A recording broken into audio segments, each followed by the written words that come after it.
Hello folks, Dick Fairburn here.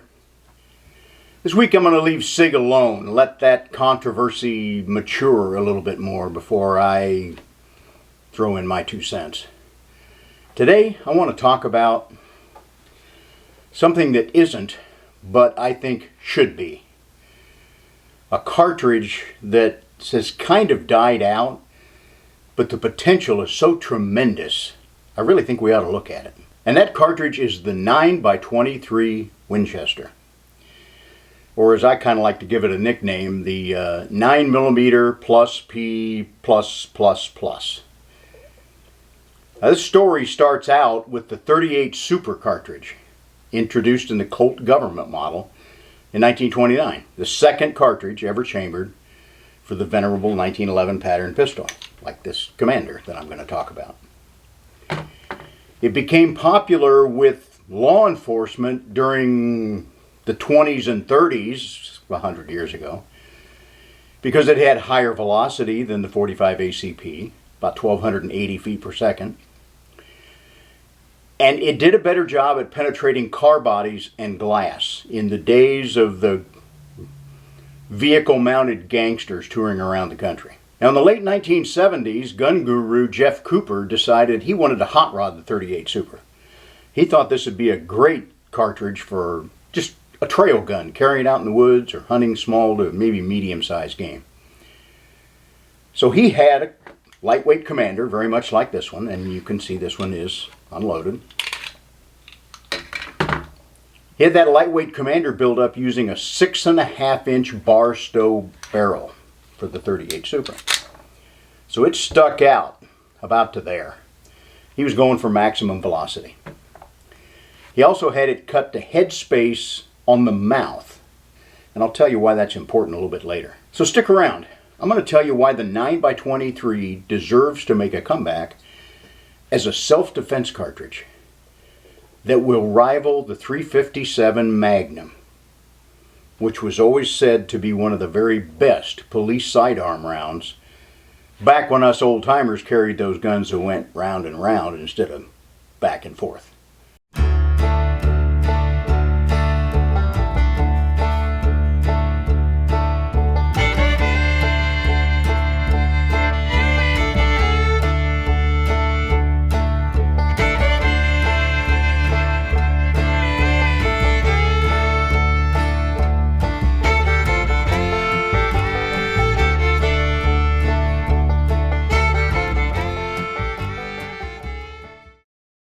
Now, the .38 Super was never a big seller compared to the original .45 ACP cartridge in the 1911 pistols.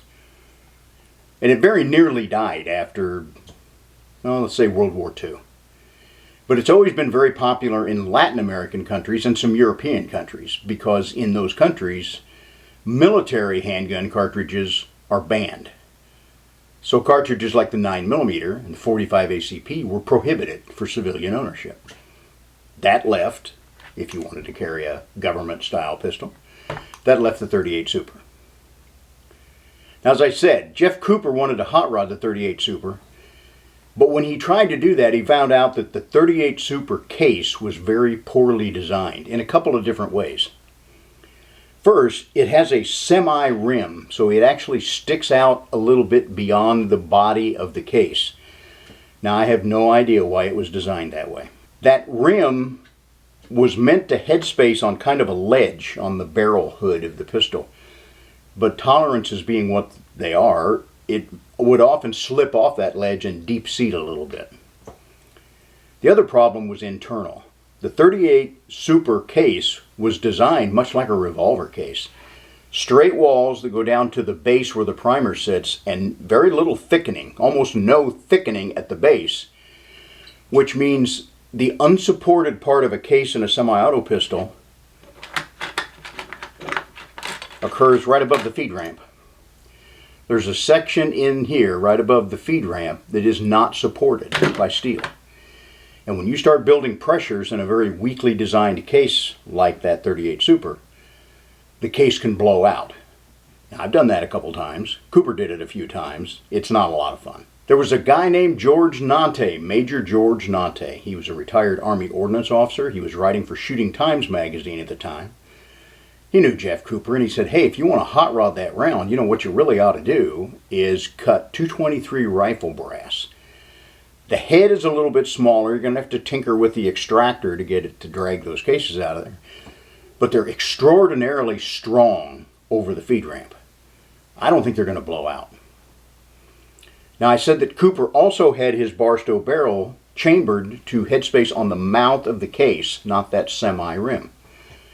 That fixed the accuracy problem because it gave very accurate, consistent head spacing.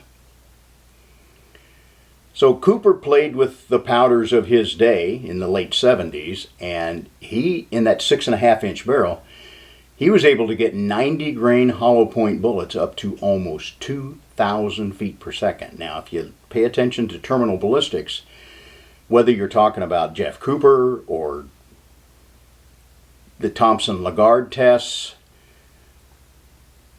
or Marty Fackler, who was the guy who really invented terminal ballistics, they will tell you that when bullets reach about 2,000 feet per second, things change.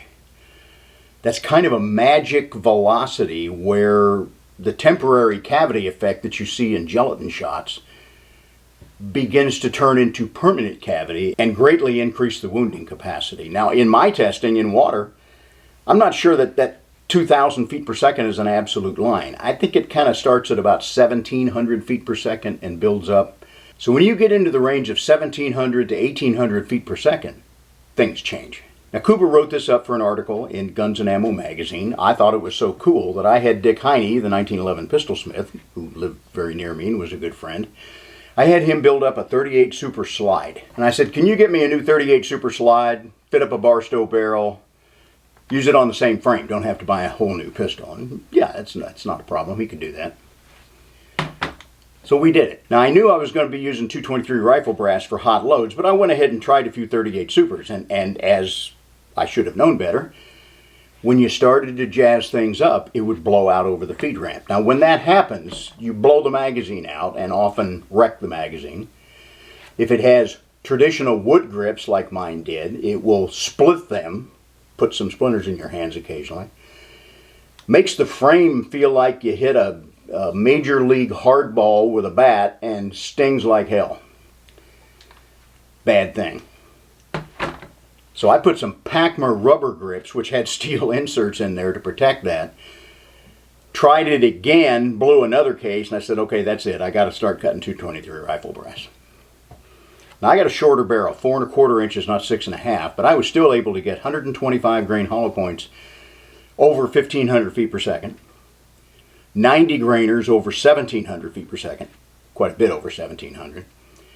I was using some Winchester shotgun powder, ball powder, and there were no published pistol loads for it. So I started really low and started building up. And I found with the old flake powders like Unique and Herco and Blue Dot and things like that, I quickly ran out of space. I just couldn't get enough in there to get those high velocities. But the denser ball powders, when I hit that right burning range, I got some hot loads. Now, I wrote up that Super 9 and the loads for Handloader magazine. And Dick Heine really thinks that that article in Handloader launched the 38 Super movement in USPSA competition.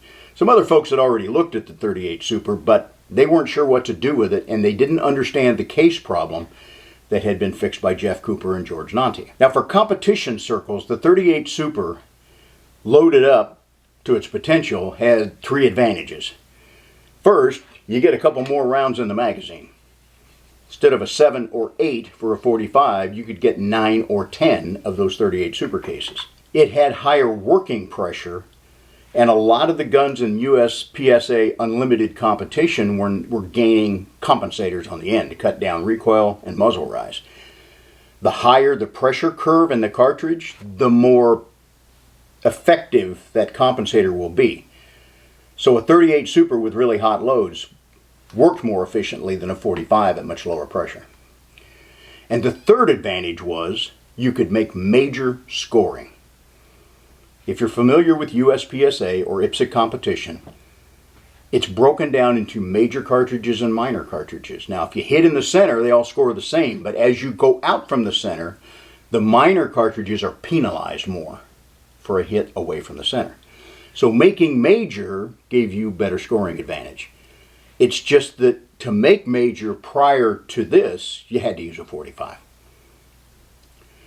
So the companies learned this and they started strengthening that 38 Super case. Cutting 223 rifle brass was a pain, difficult to do in large quantities, and competitors were burning through lots of ammunition.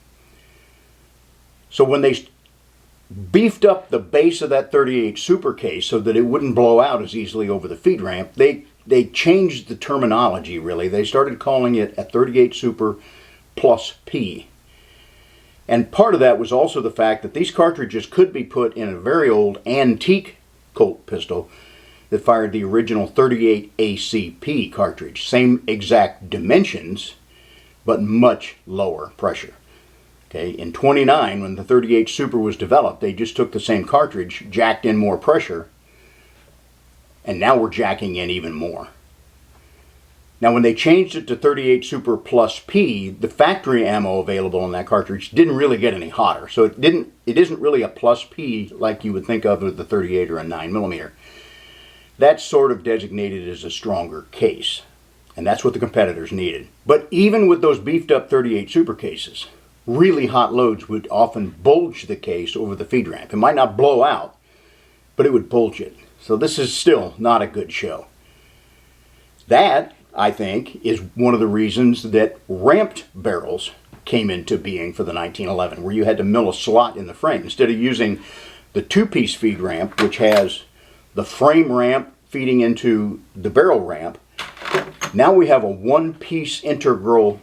They changed the angle a little bit. They were able to get a little bit more case support and minimize that bulging or blowout problem. So, 38 Super really took over in the unlimited class of USPSA competition. You had more rounds, you had higher pressure for the comp, and you were making major scoring with hot loads. Well, when the double stack 1911 started to move into this, the 20 and 25 shooters in competition, that semi-rim on the 38 Super started to cause problems because the rims could sometimes hang up if they weren't placed exactly right in that double stack magazine.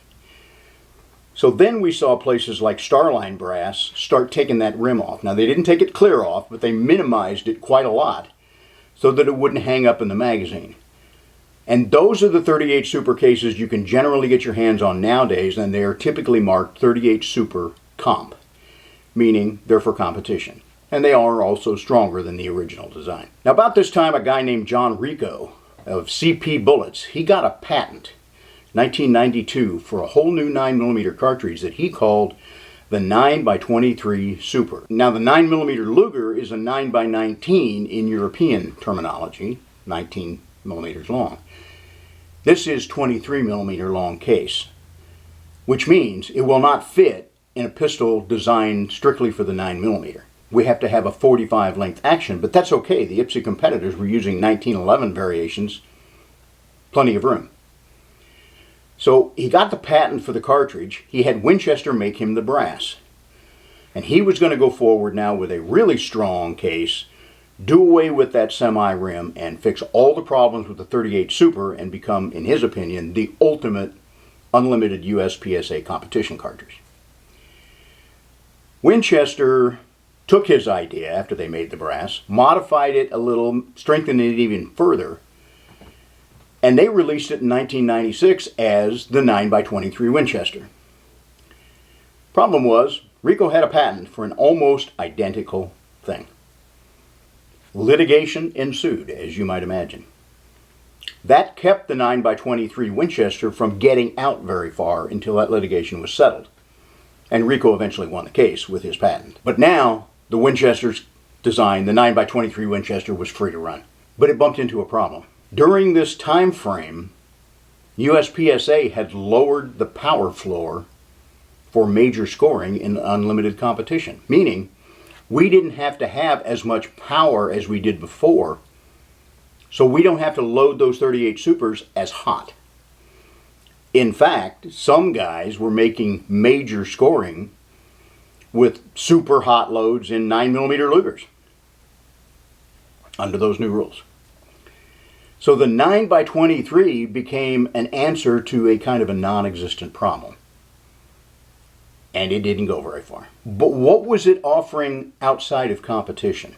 1994, SIG brought out a bottleneck pistol cartridge on a shortened 10mm case. A lot of people say it's a shortened 40. That's not true. If you bottleneck the 40, it's going to be too short. So, based on the 10mm case, but it uses a small primer. They called it the 357 SIG. It was designed to match the ballistics of a 4-inch 357 Magnum self-defense load. A 125 grain jacketed hollow point at from 14 to 1450 feet per second. And as I said, when cops were still carrying wheel guns, that was considered probably the most effective man stopper out there on the street at the time. Now that same year, Smith & Wesson brought out a cartridge called the 356 TSW or TSNW. Essentially, that was a strengthened 9x21 case, so a couple of millimeters shorter than the 9x23. It was also aimed at the USPSA market, which, as I said, was already seeing that power floor change. It died very quickly.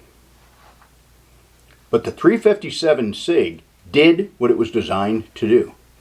It gave 357 Magnum performance in a semi-auto pistol. Now, the 357 SIG gained a modest following. There are a lot of fanboys out there for the 357. They are very loyal and they're very vocal in comments to articles I've done. I think the reason it took off a little bit is because SIG practically gave away those pistols to promote the cartridge.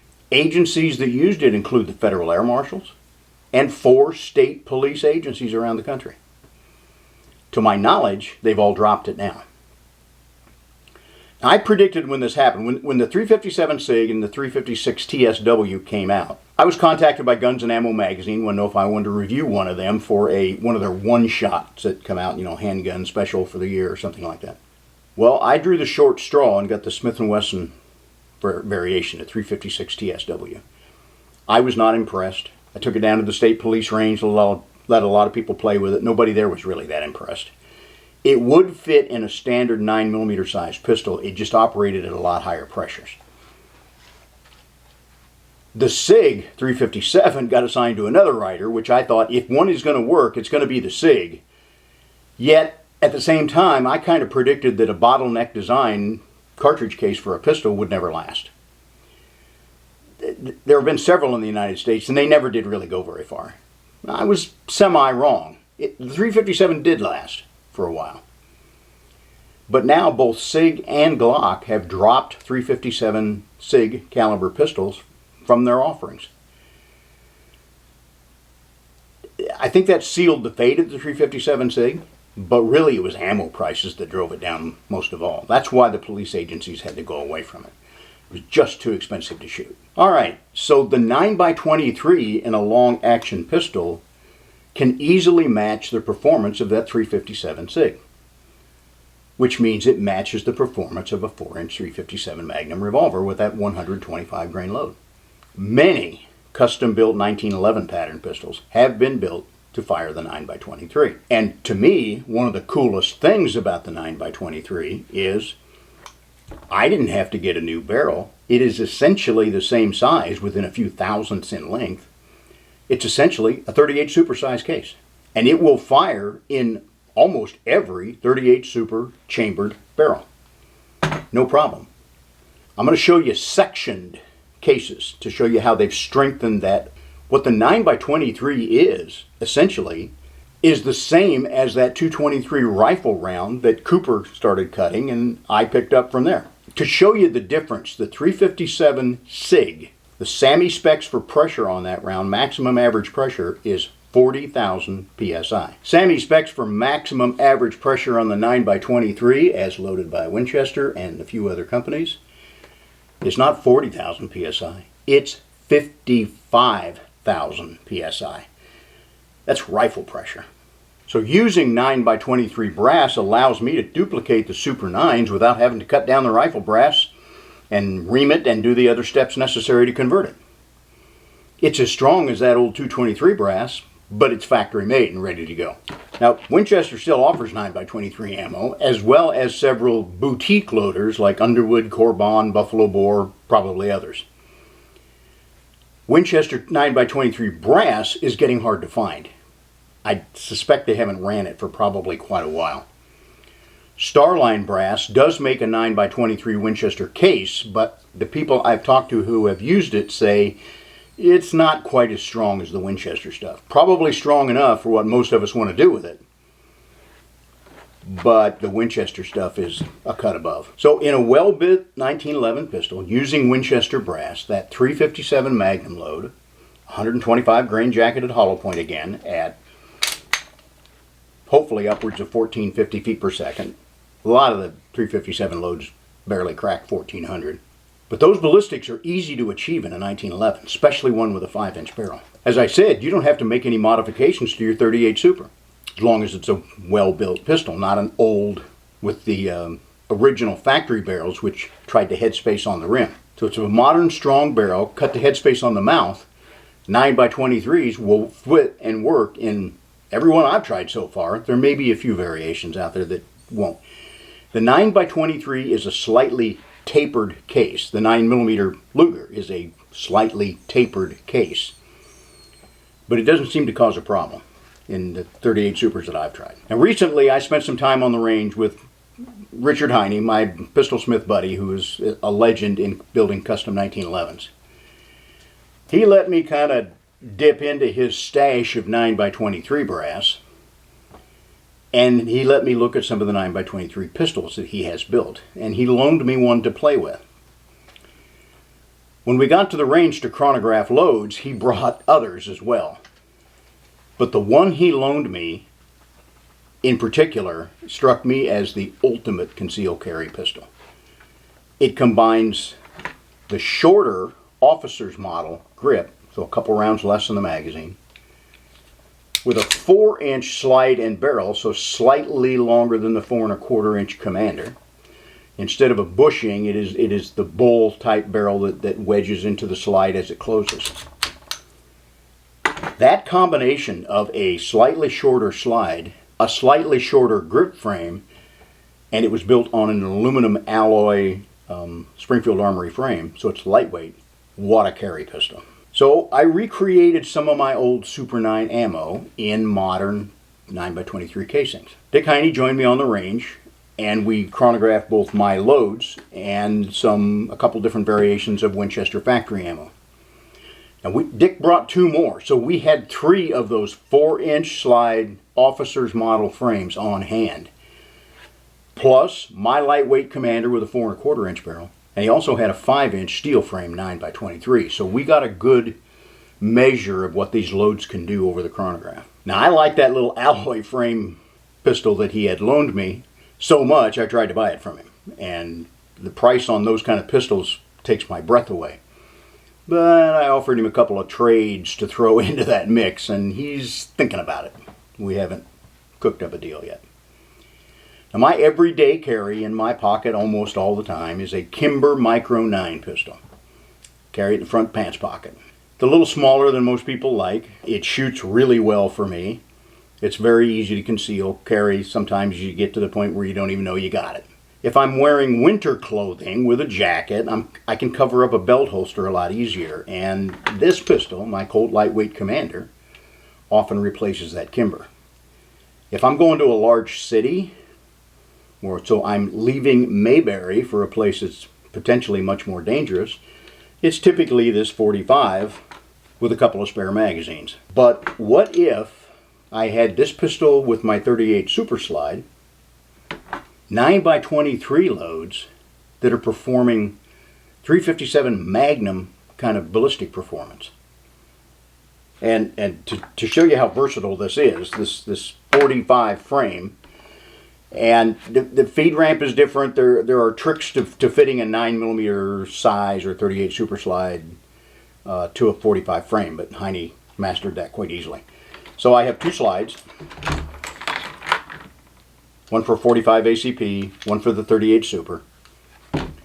I also had him fit up a 9mm Luger barrel to the 38 Super, just for cheap practice. Swap the barrel, swap it to a lighter recoil spring. I can fire 3 different cartridges in this. Now, if I'm using that 9x23 cases or factory ammo in that super barrel, I'm adding at least 150 feet per second more velocity over the performance of the 38 Super plus P ammunition that you can still get from several sources. It essentially becomes an 11-shot 357 Magnum.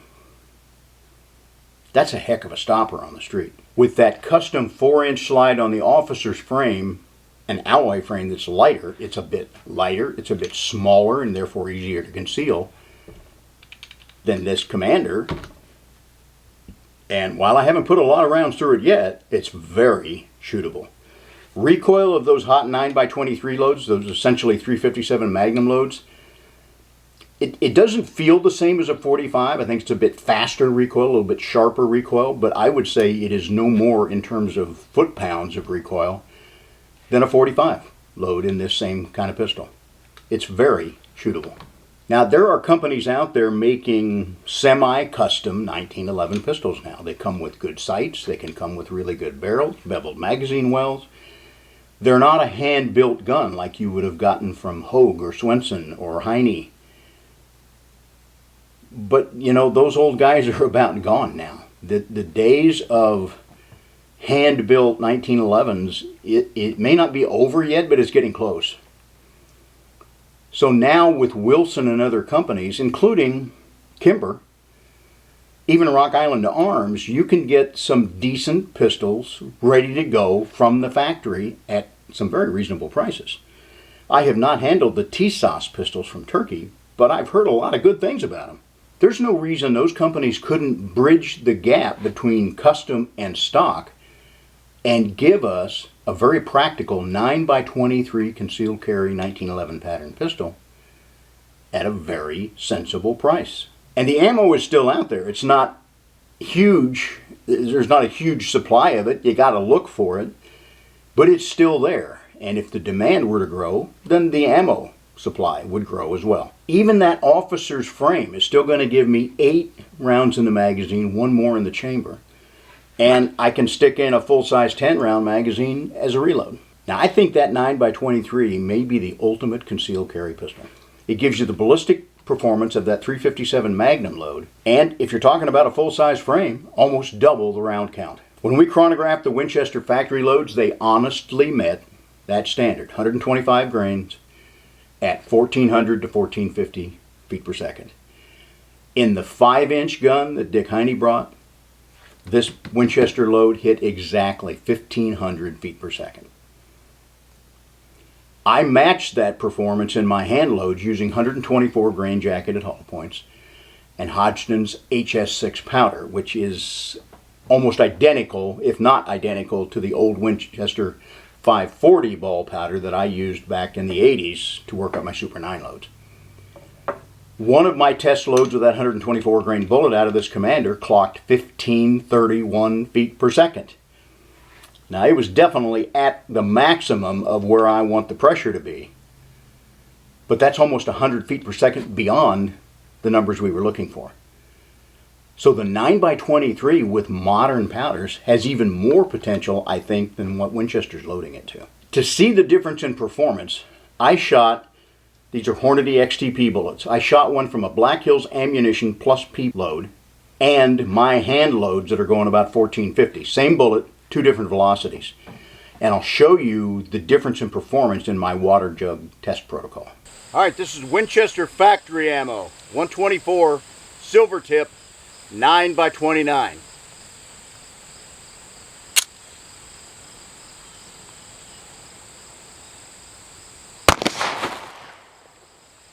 Okay, first 2 jugs destroyed.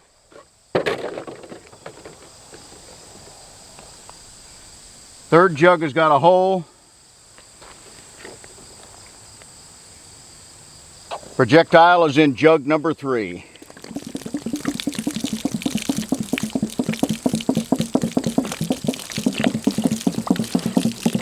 Now, Winchester loads silver tips in most of their 9mm stuff. I don't know if this is a custom designed bullet for this velocity or if it's the same one they use in their 9mm Parabellum. Obviously, big tear in the front there. There is a mark on the back of the jug. That goes into my penetration formula. So in number 3, mark the back.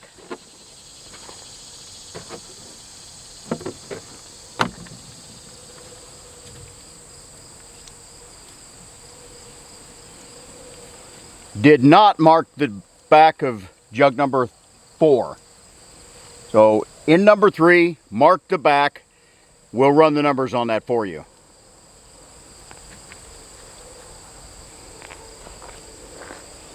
Here's the expanded projectile. Very good expansion. Hopefully you can see that. I'll weigh it and measure it when we get back. Alright, this is my hand load using the Hornady 124 XTP HS6 powder. About the same velocity as that silver tip, the Winchester factory ammo.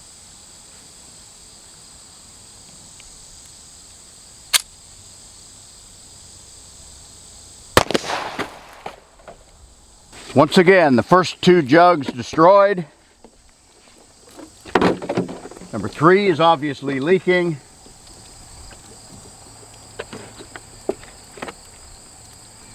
The projectile is in number 3.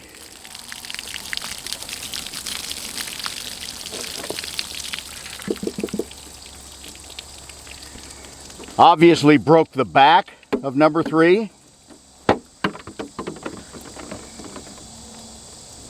And if you can see the water leaking, broke the front of jug number 4.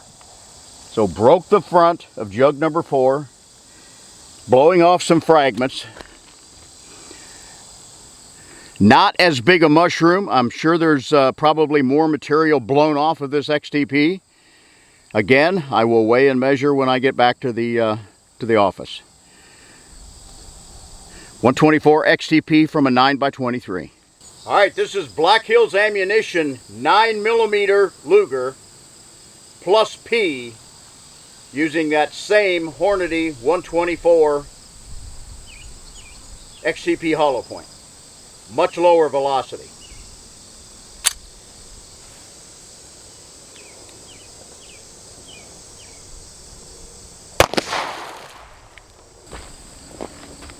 Okay, once again, number 1 and number 2 destroyed.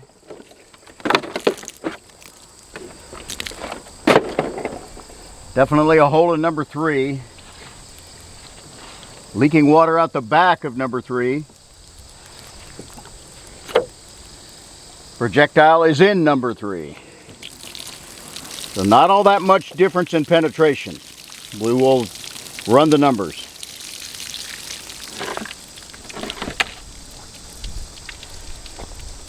Similar, I don't believe it expanded as far down the shank. If you can see this. XTP from a 9mm plus P, same bullet, lower velocity. We'll run the numbers. I don't see any fragments at this lower velocity. It marked the next jug. It did not break the next jug. So it's in number 3. Mark the next jug.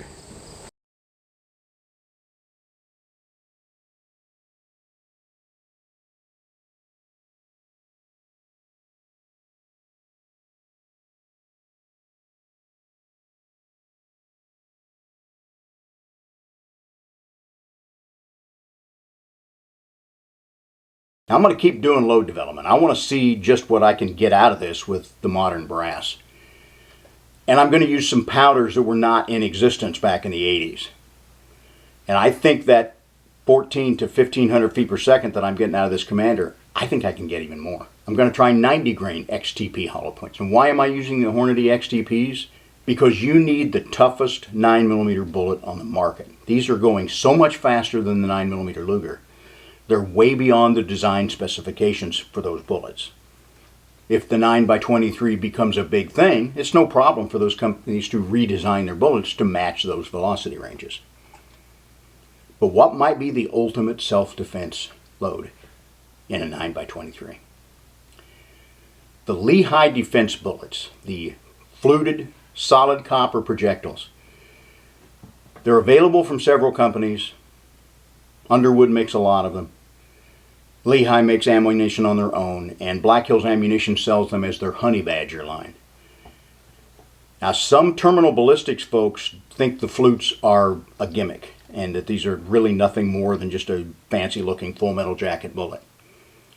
But Jeff Hoffman at Black Hills Ammunition has some real-world experience. There are some military units using these fluted bullets, and there is a load that's being custom made for one U.S. law enforcement agency in particular.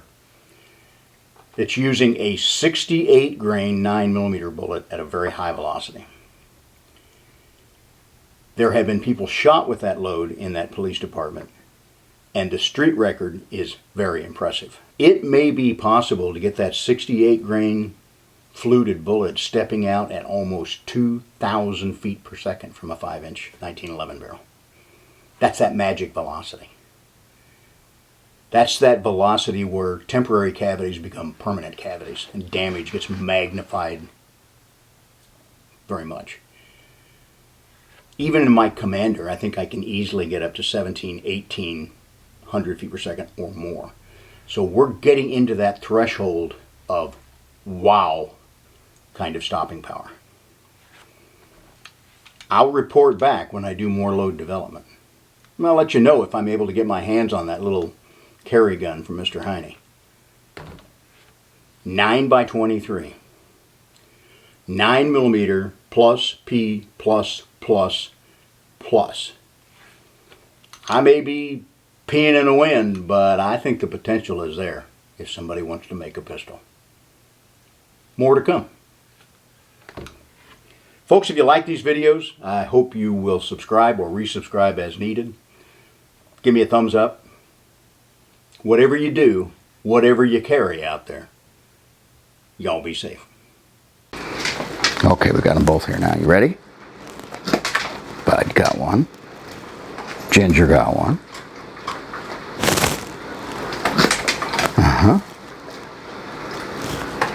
Oh, she missed it. She usually gets them, doesn't she, Bud? Okay, girl, last one. You ready? You ready? Yeah! That's all there is till next time.